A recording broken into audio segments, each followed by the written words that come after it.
wildlife needs three things to survive: food, water, both of which we have very adequate amounts of here, and it needs protection in some form. So the first thing that we did was to set up a small anti-poaching unit.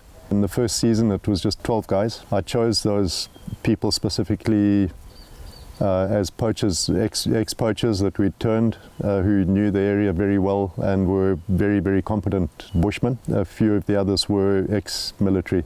That was reasonably successful, but a lot of them were older guys and we needed to get some young blood in. We did try doing selection courses. If you're reasonably fit and tough, you can survive a lot of selection courses that are not really robust and long. And so we had some very fit young guys making it through, but who didn't really have strength of character, leadership, some of the other attributes that we needed. During the course of opening our roads here, we would employ gangs of young men. They would work for 3 to 6 months at a trot, really hard physical work.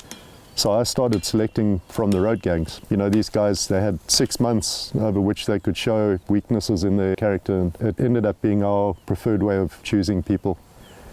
The other choice that we made was to employ locally. It's very tempting to bring people in from outside, and you do have a lot of immediate successes. You do create some social turmoil by doing that occasionally, but your gains are not long term, because they generally end up either wanting to leave and go back to their families or assimilating and forming new families themselves here. At the beginning, the local blokes that we did take on had a really hard time. There was a lot of pushback from the communities. They'd go home and get beaten up, and they had a really hard time until I managed to convince them to really hang together. And when they went back to the villages, they were no longer vulnerable. Equally, over time, rather than them being the outsiders, that job has now become highly valued, and they have now got a very good status within the community. The guys who have good jobs, permanent jobs, they're well respected, they get training, decent uniforms.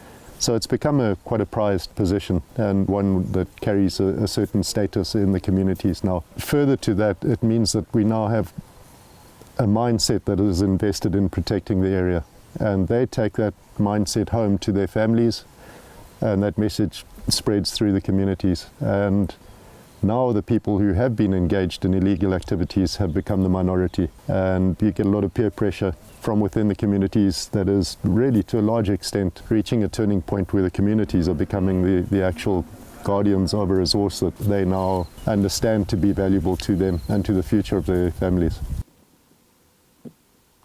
Creating a successful law enforcement model can't work in a vacuum. The more people in groups you can link up with, the more successful it is likely to be in the long run. When we first started, although the reserve was putting into place an anti-poaching unit, it hadn't yet gained much traction. So for a while we were kind of operating in a vacuum. In the early days we were in direct confrontation with elements of the police and district government.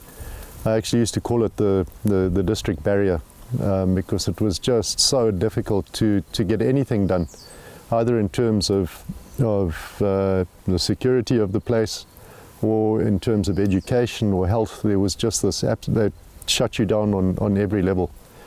And it's taken many years to gain that trust and working relationship. And I'm really happy to say that we're in a very good place now. We have a good relationship with the Reserve Authority, with our neighbours who are also actively engaged in anti-poaching, and equally with the majority of the police and district administration. I think we've come to be seen as a partner in helping with the development of the area, of the communities and so on. We take that relationship incredibly seriously. We have a policy in LUWIRE that everybody within the company is first and foremost a game ranger. It doesn't really matter what activity they're involved in. Protecting and looking after the base resource is primary. Equally, the relationship with our communities is essential. Everybody is obliged to treat our communities with respect and consistency. At the same time, the professional hunters and guides are an incredibly important second layer of resource in terms of policing of the block. They get out into the bush, they see a hell of a lot of what's going on there. They can let us know if there is illegal activity and we can move scouts into an area. Sometimes you need someone to police the police. You just have a second layer of balances.